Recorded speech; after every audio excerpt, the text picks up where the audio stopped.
और मुख्यमंत्री नायब सिंह सैनी इस वक्त खरखौदा में विजय संकल्प रैली को संबोधित कर रहे हैं। आइए आपको लेकर चलते हैं। आप इनका निर्वाचन करने वाले हैं, ऐसे हमारे लोकप्रिय प्रत्याशी मोहनलाल बड़ौली जी। भाइयों, मैं पार्टी का अध्यक्ष भी हूं और अभी ये मेरे साथ महामंत्री भी है और मैं आप लोगों से आग्रह करूंगा, एक अध्यक्ष ये खरखौदा की सरदारी के बीच में आप लोगों से एक बात कहना चाह रहा कि जो ये महामंत्री है, जबरदस्त काम इसने पार्टी को संगठन के बढ़ाने के लिए दिन रात एक किया है और विधानसभा के अंदर भी राई की आवाज को बुलंद तरीके से रखा है और हम सोनीपत की आवाज बन करके ये देश की सबसे बड़ी पंचायत के अंदर आपकी बात को रखेंगे। ऐसे मजबूत व्यक्तित्व को भाइयों हम जोरदार तालियां मिला करके इसका स्वागत करें, जोरदार तालियों के साथ। हमारे बीच में भारतीय जनता पार्टी के राष्ट्रीय सचिव आदरणीय ओम प्रकाश धनखड़ जी, गन्नौर की हमारी विधायिका आदरणीय बहन निर्मल चौधरी जी और राजस्थान हमारे पड़ोस से अभी 2 चरणों के चुनाव समापन हुए हैं।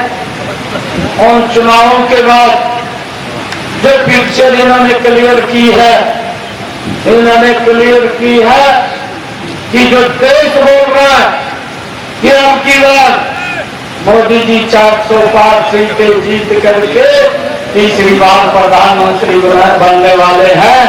वो वहां से हमारे यहाँ चुनाव जो देखने के लिए आई है, हमारी बहन पूर्व सांसद, पूर्व विधायिका राजस्थान से हमारे बीच में हम सब की यहाँ पर सेवा देने के लिए आई है, हमारी बहन अलावल जी।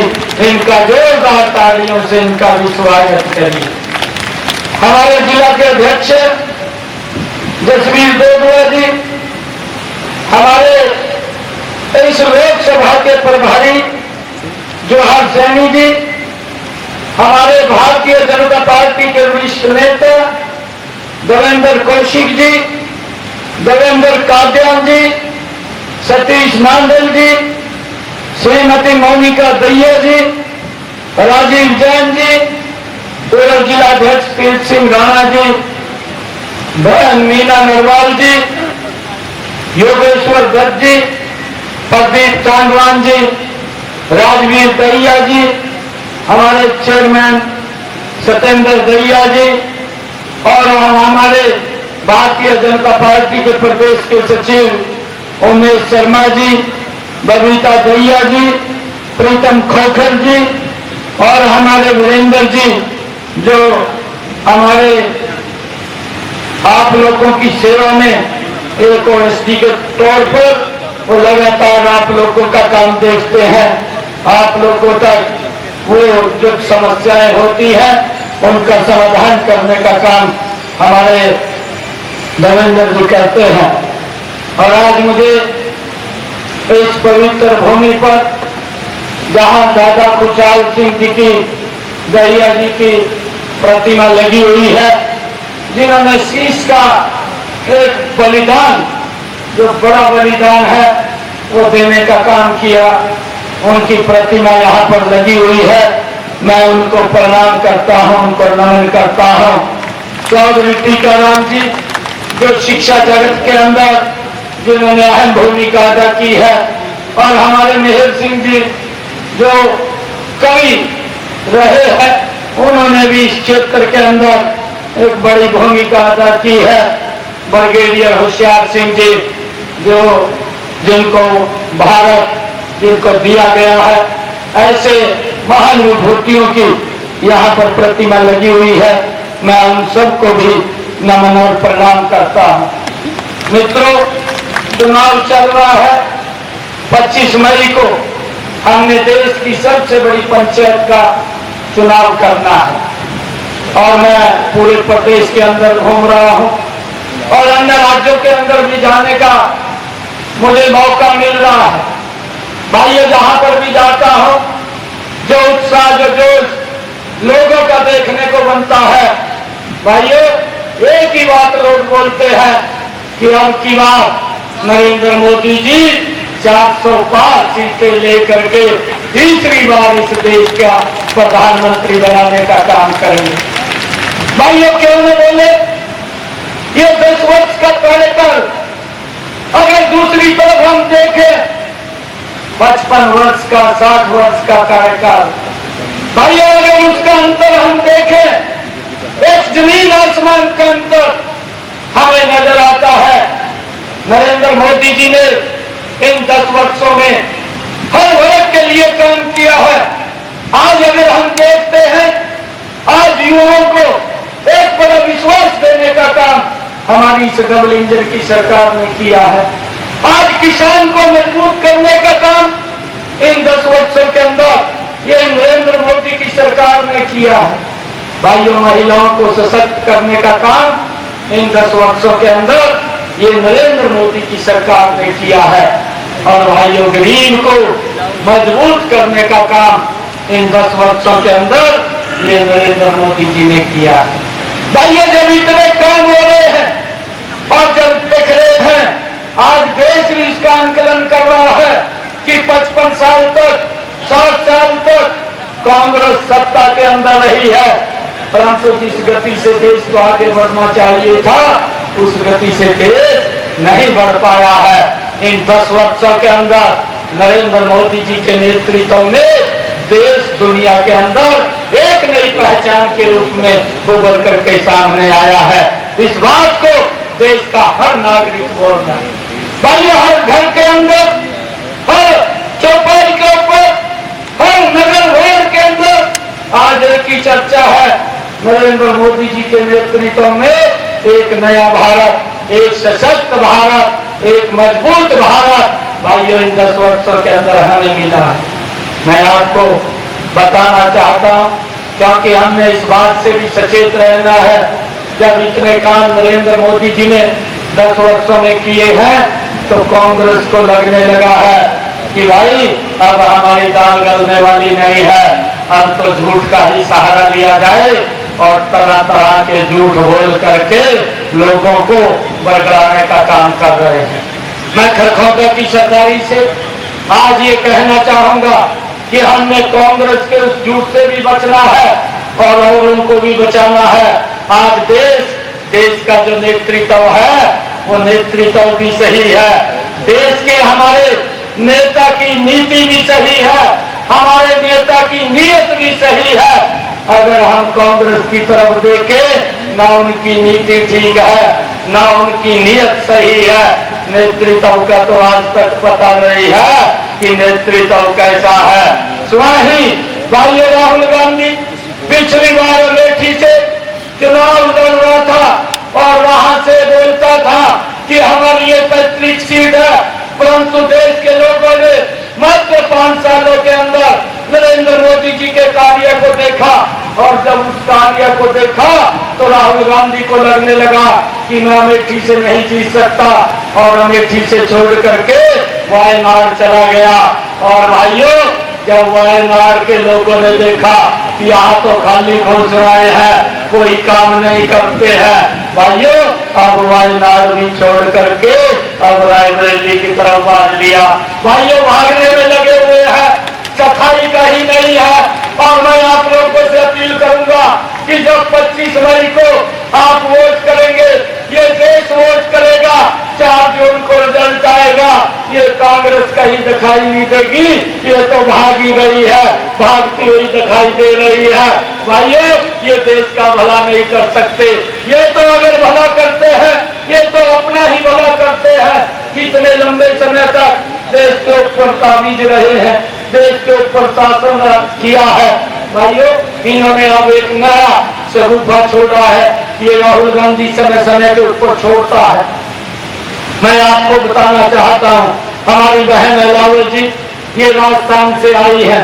पिछला जब विधानसभा का गांधी ने भाइयों एक शगुफा अंतिम समय के अंदर मंच के ऊपर जाकर के छोड़ दिया और वो कहा कि आप हमें वोट दें, हम किसानों का कर्जा माफ करेंगे।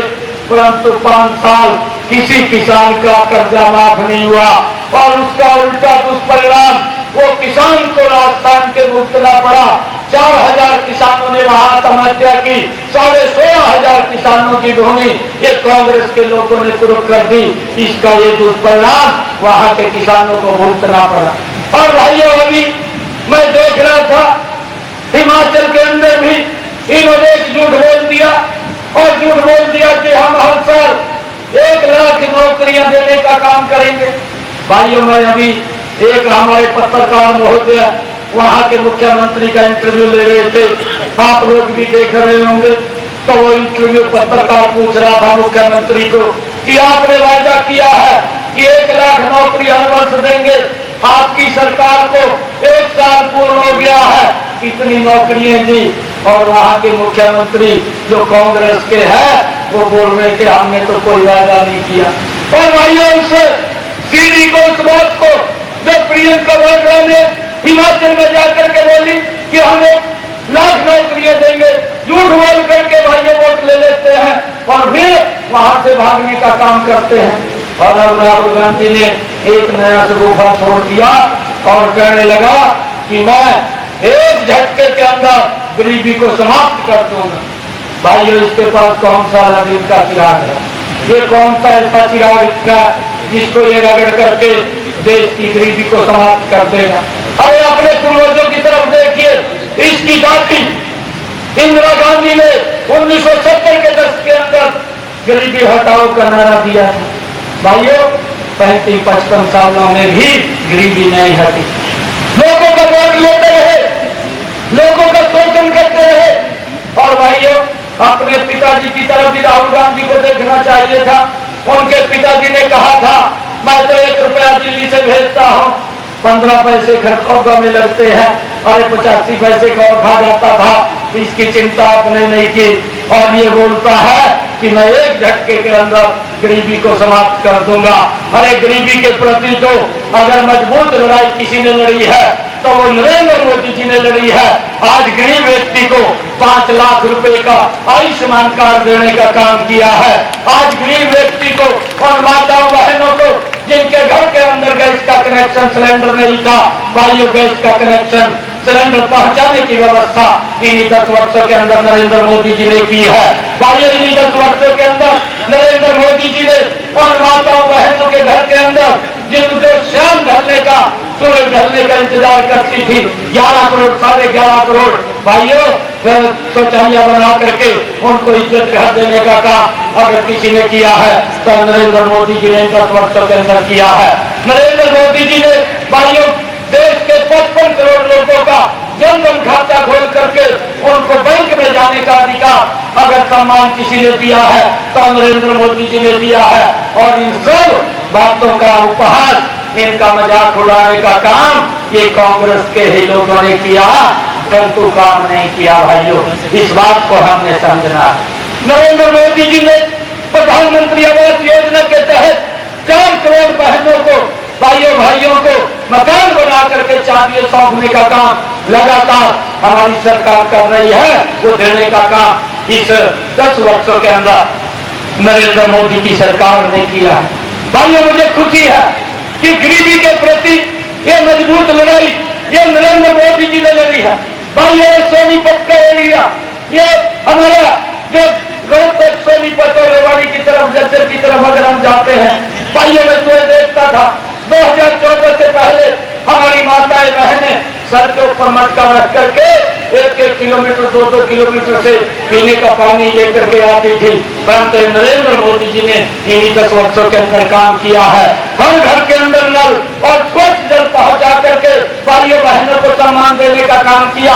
आज मेरी माता बहन को सर के ऊपर मटका रख करके पीने का पानी लेते हुए नजर नहीं आती। ये अगर व्यवस्था किसी ने की है, ये नरेंद्र मोदी जी ने की है। भाइयों, कांग्रेस के लोग भी बताएं, वो भी बताएं कि हमने क्या किया। हम ये बता सकते हैं, वो ये बताते हैं कि हमारी सरकार के अंदर भाइयों कॉमनवेल्थ घोटाला हुआ है, हमारी सरकार के अंदर 2G का घोटाला हुआ है, और भाइयों हमारी सरकार ने आकाश में घोटाला किया है, पाताल में घोटाला किया है और इस धरातल के ऊपर भी कांग्रेस ने घोटाला किया है। ये तो इनके नजर आते हैं, परंतु काम दिखाई नहीं देता। इन 10 वर्षों के अंदर अगर हम देखते हैं, एक मजबूत भारत, एक सशक्त भारत भाइयों नरेंद्र मोदी जी ने 10 वर्षों के अंदर देने का काम किया। मैं जब देखता हूँ कि देश के अंदर रोड का इंफ्रास्ट्रक्चर भाइयों क्या हालात है। अगर खरखौदा से दिल्ली जाना होता था, आप लोगों को यहीं से 4 घंटे 5 घंटे का समय दिल्ली जाने में लगता था, परंतु नरेंद्र मोदी जी ने कमाल किया है कि आज आप 20 मिनट 25 मिनट के अंदर दिल्ली में पहुंच जाते हैं। ये जबरदस्त 4 लाइनिंग रोड और आप एजीपी केएनपी भाइयों ये बनाने का काम इन्हीं 10 वर्षों के अंदर ये नरेंद्र मोदी जी ने किया है। भाइयों मुझे खुशी है, ये हरियाणा के अंदर अगर हम बात करें, इन 10 वर्षों के अंदर एक भी जिला ऐसा नहीं है जिस जिला के अंदर 4 लाइनिंग रोड हमारा कचरा कर रहा हो। लोगों के रास्तों को सरल और सुगम करने का काम इन 10 वर्षों के अंदर हमारी सरकार ने किया है। परंतु भाइयों हमने सचेत रहना है, बहुत सारे काम हैं, देश की समस्याओं का भी समाधान किया है। चाहे धारा 370 है जिसकी चर्चा हमारे धनखड़ जी ने की है। भाइयों मुझे गर्व है इस बात के ऊपर कि मुझे धारा 370 की समाप्ति का बटन दबाने का मौका मिला है। और ये लोग बोलते थे कि अगर नरेंद्र मोदी की 10 पुस्तकें आ जाए तो वो इस धारा 370 को समाप्त नहीं कर सकते। भाइयों इसके ऊपर कांग्रेस की राजनीति चलती थी, इसके ऊपर पीडीपी की चलती थी और इसके ऊपर भाई अब्दुल्ला के परिवार की चलती थी। ये 3 परिवार थे, इन परिवारों की राजनीति चलती थी, परंतु इनको किसी लोगों से जनता से कोई सरोकार नहीं था। परंतु नरेंद्र मोदी जी ने आकर के उस धारा 370 को एक झटके के अंदर समाप्त कर दिया। और ये लोग बोलते हैं कि हमारी सरकार आएगी, हम धारा 370 को फिर वापिस ले आएंगे। भाइयों इस बात का ध्यान करना है। मैं तो ये मानता हूं कि ये ऐसे लोग हैं जो लोग इस देश को तोड़ने की बात करते हैं और राहुल गांधी उनके बीच में जाकर के समर्थन देने की बात करते हैं। भाइयों कैसे इनके हाथों में इस देश की बागडोर को कोई सौंप सकता है? पूरा देश देख रहा है, इनके क्रियाकलापों को देख रहा। भाइयों आज इन्होंने घोषणा पत्र जारी किया है और ये बोलते हैं कि हम न्याय देंगे।